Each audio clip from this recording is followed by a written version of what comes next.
ለኔ ያደረገልን ትልቅ ነገር ነው። ከሁለት አንደኛው ባለፈው አስተውሳችሁ እንደሆነ እዚህ ቀኝ ኮላሊት በጣም የሚያመው ሰው አለ።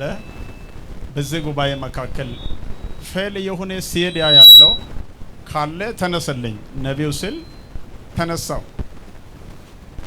የሚገርመው ነገር ወደ ከዚህ በፊት ወድቄ ተጎድቼ ያለውና ወደ 4-5 አመት የቆጠረ ነገር ነው። በቀኝ በኩል መተኛት አልችልም። አሁን ግን እስኪ ነጋተኛለሁ። እግዚአብሔር ፈወሰኝ።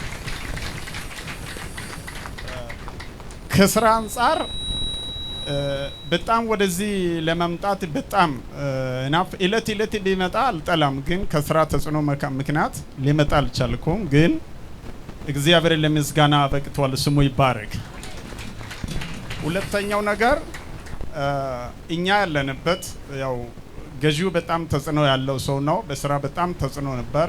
እኔ ከመግባት በፊት 6 ወር እዛ ያለው ሰራተኞችን አሰቃይቷል። 6 ወር መካከል ያለው ደሞዝ እየተቀነሰ ነው እንጂ ደሞዝ እየተጨመረ አይደለም። ከዛ ምክንያት እኛን አምጥቶ እነሱ ጋር ያገናኘው ድርጅት ደብዳቤ ከአንዴ 3-4 ያስገብቷል። እኛም ባለንበት ጊዜ መጥቶ የኛ ቢሮ ጠይቋል። ደሞዝ ያለው ሊያጠፋ እየተጣራ ነው እንጂ ሌላው አይጨምርም። ከዛ አንፃር የተነሳ እኛ አንድ ላይ እንከሳለን አለዚያ ህይወቱ እናጠፋለን ብሎ ሰራተኞች ባለቃው ላይ ሲነሱ እኔ በዚህ አልፈርምም።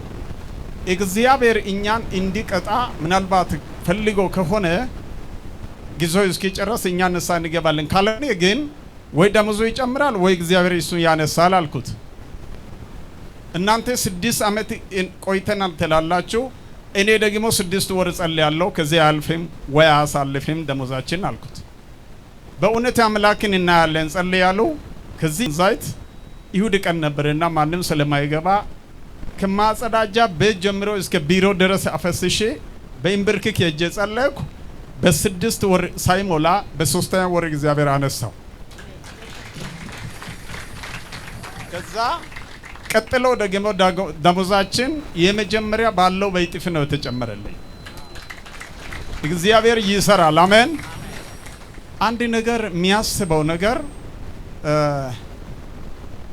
ምልክቱ ሳያልቅ ጥሳችሁ አትውጡ። እኔ እስከ መጨረሻ ሰምቼ በመጨረሻኛው ሰው ሁሉ ከወንበር በሄደ ባዶ ወንበር ባለው ሰዓት ነው በነቢዩ እግዚአብሔር ምልክት ያመጣልኝ። ጥሳችሁ የምትሄዱ ሰዎች እንደ አጋጣሚ ለምን እንደመጣልኝ አላውቅም። ጥሳችሁ አትሄዱ። ሁለተኛ የምናገረው ምስክርነት ምንድነው? በዚህ አያይዤ የሚለው ነገር ጥሶ በመውጣት ነው። እኔ ታናሽ ወንድሜ በጣም ጋርዲዮኖ እዚህ አዲስ አበባ የሰራ ነበር። ያጣው ጥሶ በመውጣት ነው። ሞቶ ነው። አዎ ጥሶ በወጣበት በጥት ሞተ። ለሶ ባለሙ አላማ ወደቀ። እስክሬኑ ጭኜ ወስጄ ቀብሬ ቀረው። ጥሳችሁ አትውጡ። ከዚህ ሄዳችሁ ከስራ የምትባረሩ ከሆነ የተሻለ ስራ ነው እግዚአብሔር የሚሰጠው። ጥሳችሁ አትውጡ።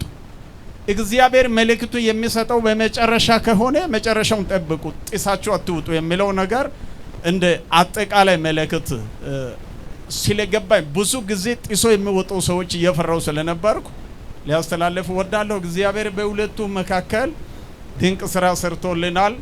ስለዚህ እግዚአብሔር አመሰግናለሁ። ሌላው ደግሞ እግዚአብሔር ጸጋው የሰጠው ስለ ነቢዩ እግዚአብሔር ይመስገን። እግዚአብሔር ይባርክ በሉ እስቲ። እግዚአብሔር ይባርከው። አመሰግናለሁ።